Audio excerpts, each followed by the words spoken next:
I'm Michael Chabot, and I'm here to tell you that there will always be challenges in life, and in some cases, like mine, tragedies. But human beings are resilient. All you need to do is make a decision today.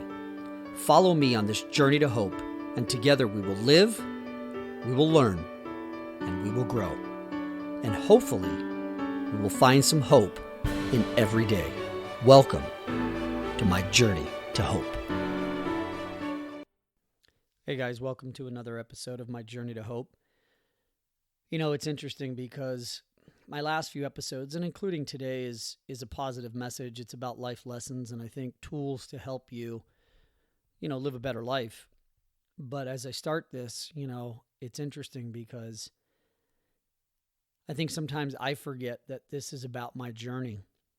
It's about how I'm coping with the death of my daughter. It's about the skills that I'm learning and the things that I'm doing to be able to fight and live and learn and love and grow. It's interesting. I read a post from a woman on one of the grief sites that I belong to. And, she said basically, it's been 10 years since her son passed away and he was 15. And she said, it took me this much time to really, truly be able to live again, to be able to smile, to be able to not live in a fog, to be able to feel, to be able to be present. And, some days are better than others. Some days are harder than others. Right now, I think my wife and I are going through a hard time, especially for me. The fall has always been my favorite time of the year. My birthday's in September. I grew up a big fan of, NFL football and, of course, NHL hockey, and those, NFL football starts and hockey's right around the corner. And then you have Halloween and Thanksgiving and Christmas and the holidays. And I always embrace the holidays, I think, because my childhood wasn't terrible, but it wasn't the greatest. And I think it's because, my parents were just trying to figure it out like the rest of us. There is no manual, there is no book, and they were very good parents, but there were times when there was turmoil. And I like the holidays because that's a time when I think the world slows down and people come together and people open their hearts. And it's just a warmer time of year. And it's something that resonates with me. I think if you've listened to any of my episodes, you understand that I'm a vulnerable guy. I'm somebody who likes interaction with other people. I like to feel the presence of other human beings in my life, not just from a physical presence, but from an emotional presence. And I think that's really important. So it's been hard for me. And, I miss my daughter every day. I came into her room this morning to record this episode and sat here on her bed and looked at her clothes that hang in the closet and the stuff that still sits on her nightstand next to her bed, and I miss her. My heart longs to see her, to hear her, to feel her touch, to, feel her soft skin and her hair and hear her voice and her laugh. I miss her. But as I told my wife this morning, I said, I'm having a hard day today, but I will push through it. I'll feel it. I'll embrace the pain, and then I'll push through for my daughter, Gabriella, for my other 2 children, for my wife, and for myself,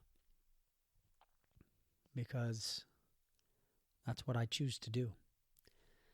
So I want to talk to you guys about something really interesting that I listened to, and I thought it was really, really, really good stuff that really just pertains to everything that you can use for life and no matter what you do. So let's get into it.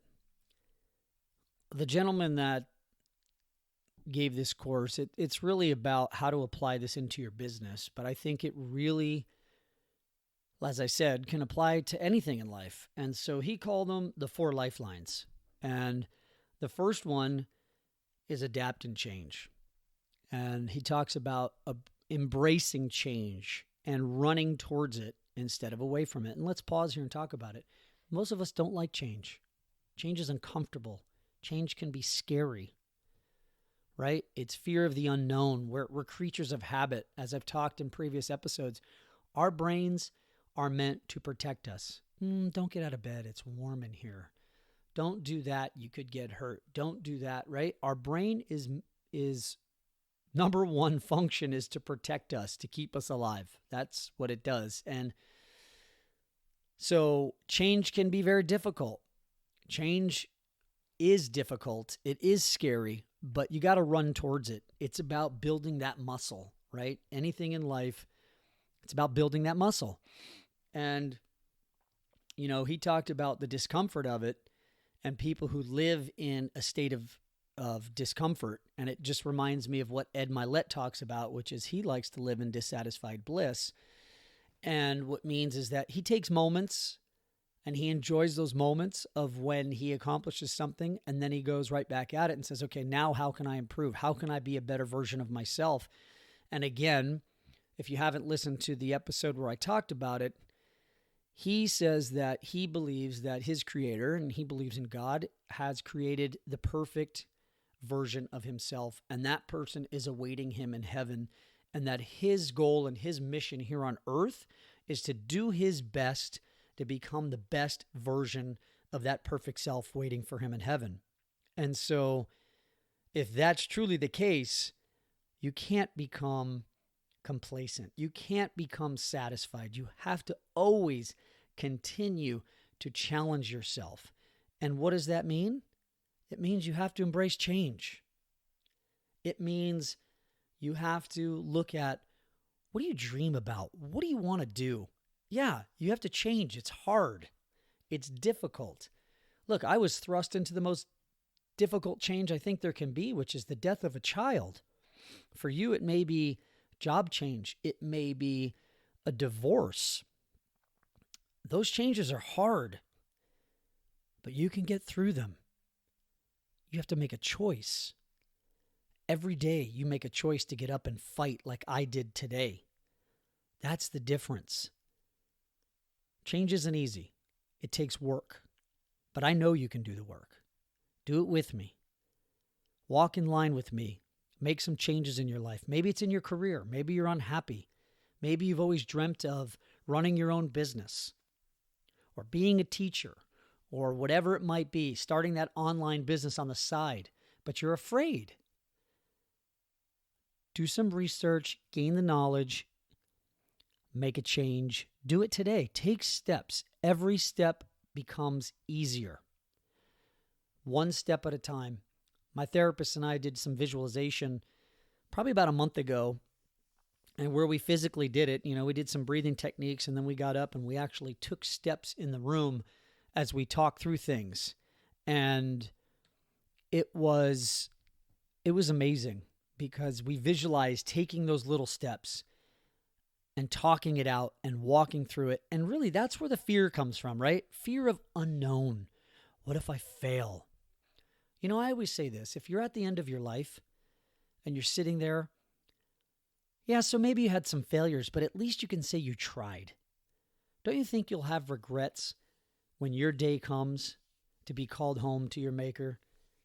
If you say, I always wanted to run my own business. I always wanted to have that little dress shop. I always wanted to sell things online. I always wanted to be a coach or a teacher.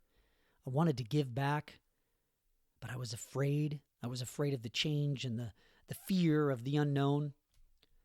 I get it. It's scary, but I think it's scarier just to be complacent and not do anything. So adapt and change. Adapt and change. That's the key. Push yourself.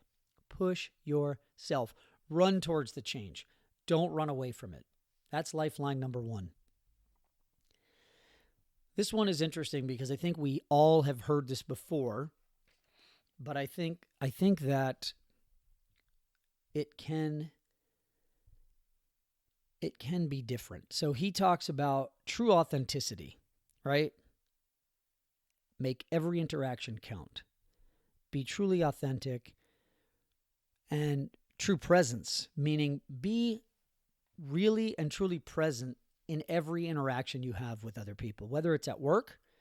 Look, we all have a smart device, our phones, our tablets, our computers, our watches now, right? Everybody has these smart devices, and they're the number one distraction for us. Why? Because it helps us hide from what we are afraid of, change, right? It helps us hide from the pain, right? I'll tell you that there are days when the pain of losing my daughter is just, it's there like a toothache. It's just there, and it's gnawing, and it's grinding at me. And what do I look for? What's the first thing I look to? My phone, Facebook, Instagram. Take me out of my own pain and let me enjoy life through somebody else. But I know that that is a distraction that doesn't help me, doesn't help my daughter, it doesn't help me fulfill what I promised, which is to honor her. But I'm not perfect. I'm a human being like you. We're imperfect creatures. But we have to every day strive. So it's really important. I look at it in my relationship with my wife, right? You got to be present. I think the biggest complaint of anybody that I talk to in their relationships is that their spouse is not present. And unfortunately, guys, it's mostly us. It's more us than it is our female counterparts, right? And I don't know because I don't have experience, but if you're in a same-sex relationship, I don't know how it is. I can imagine if it's two guys in a relationship, then maybe neither one of them are present, but I don't know. But look, the thing is that I think, we have to do a better job of being present in our relationships, whether it's at work, with our coworkers, with our superiors, with our customers, right? Whether you run your own business, if you're in sales, customer service, whatever it is, we got to be more present. Like, I hate when I go into a meeting and everybody has their smart device and I see people on them. Now, for me, like, I have certain apps that I use in business. So before I grab my phone, I tell my clients when I'm sitting with them, hey, I just want to let you know I have this app that I'm using for our consultation right now, and I'm not on my phone checking messages or texting somebody or looking at social media. I want to know that I respect your time and that I'm present. So I thought that was important. And authenticity goes along with what I've been saying since I think maybe my second or third episode of this podcast, which is be your true self. Take off your mask. Stop hiding behind something that you think the world wants to see. Let me tell you, being who you are, being yourself, taking off your mask, letting the world see who you are as a person, man, it's freedom. You don't have to hide. You guys have given me the opportunity to be my true self. I don't have to wear a mask anymore. I don't have to pretend. This is who I am, and I'm damn comfortable with it. And my philosophy is if you don't like it, that's okay. That's your choice. But I'm going to be me. I'm not going to wear a mask anymore. I used to wear many masks. So be authentic in everything you do. Your personal relationships, with your kids, with your spouse, your significant other. Be authentic with your coworkers, with your boss. It goes right back to what we had talked about, setting expectations. All these things intertwine. And I pause here because I want to tell you guys a great story. And I'm going to screw it up, but I heard this story.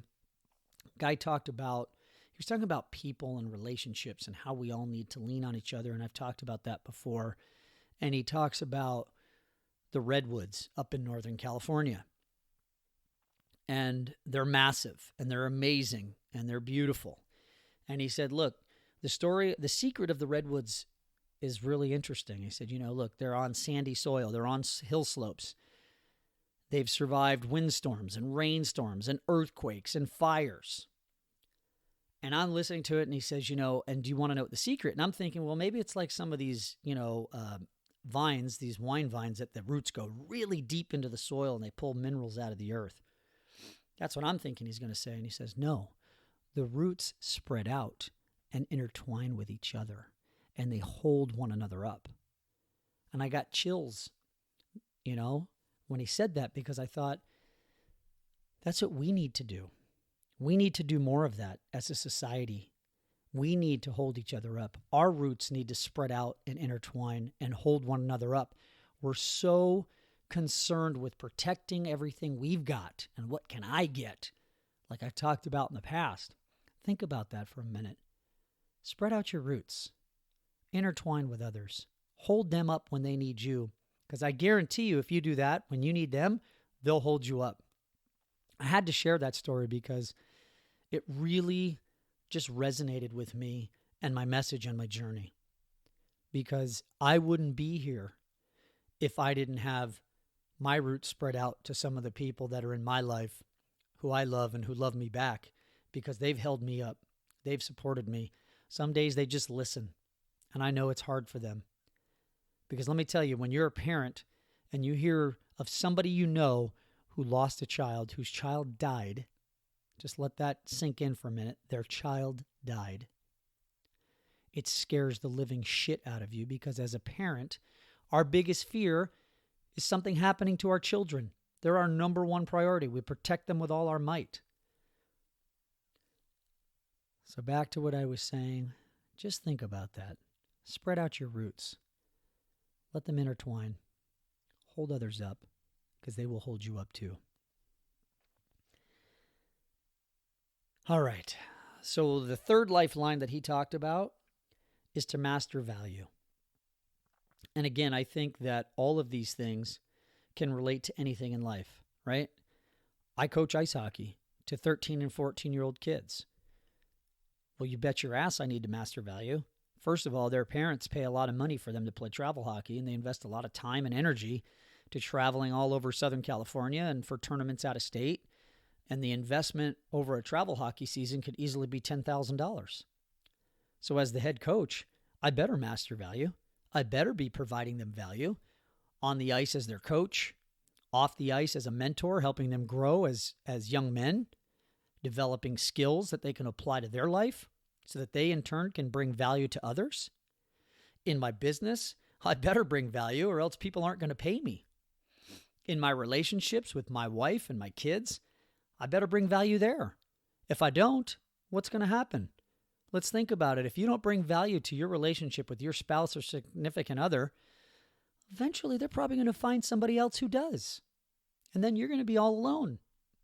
And then you're going to be caught up in that change that you're so afraid of and say, I wonder what happened. Bring value to your relationships. Figure out what that means. Goes back to setting expectations, guys. All this stuff intertwines. It all comes back to the basics, right? It does. It does. You know, there's a simple saying in life. It says, he who masters value, or he who provides the most value, wins. And I think that's true in every relationship in your life. Bring value to every relationship. Don't just think about what can I get from this person? What can I take out of this relationship? You know, it's funny. I have a friend, and I'll say his name. His name is Carmen, and he brings so much value to everything he does. He blows me away. I aspire to be like him because he truly wears his heart on his sleeve, and he gives so much value to everybody in his life, his wife, his kids, his friends. He's amazing. He truly is a saint. And I think he's a great role model for the rest of us to use about giving value. And someday I'll have him on here and we'll talk a little bit about it. But he's the guy I talked about. He goes into the inner city and he gets in front of groups of kids and talks to them about how they can be something in their life, how they can achieve greatness, how they don't have to be stuck where they are, how they can get out. And I think that's amazing. So master value. Master value in everything you do. All right. And the last one is truth. Pretty simple, right? But so many of us tell little white lies. We wear our masks, right? It's easier to not hurt somebody's feelings, and instead of, telling them the truth, tell them a white lie. When people are honest with me, I love it. If a friend says, you know what, Michael, I can't make it, or you know what, I don't want to go there, so I'm not going to come with you, or whatever it might be. It's the same with clients. I would rather them just come to me and say, hey, you know what, I'm going to go down the street because it's a better fit for me. Perfect. Same with our kids, right? If you're a parent listening to this, don't you love it when your kids tell you the truth? I've always told my kids, the truth will set you free, right? And we all have heard that saying in life. Tell the truth. If you're truthful in everything you do in life, you can lay your head down on the pillow at night and you get a great sleep because you don't have to worry. And this is what I always say. The truth always comes out.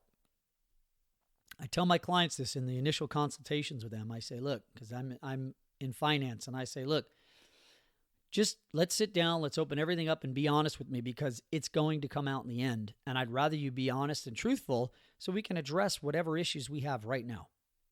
It's the same in life. Just be truthful. Sometimes it's hard because you are going to let somebody down. That's my biggest thing in life.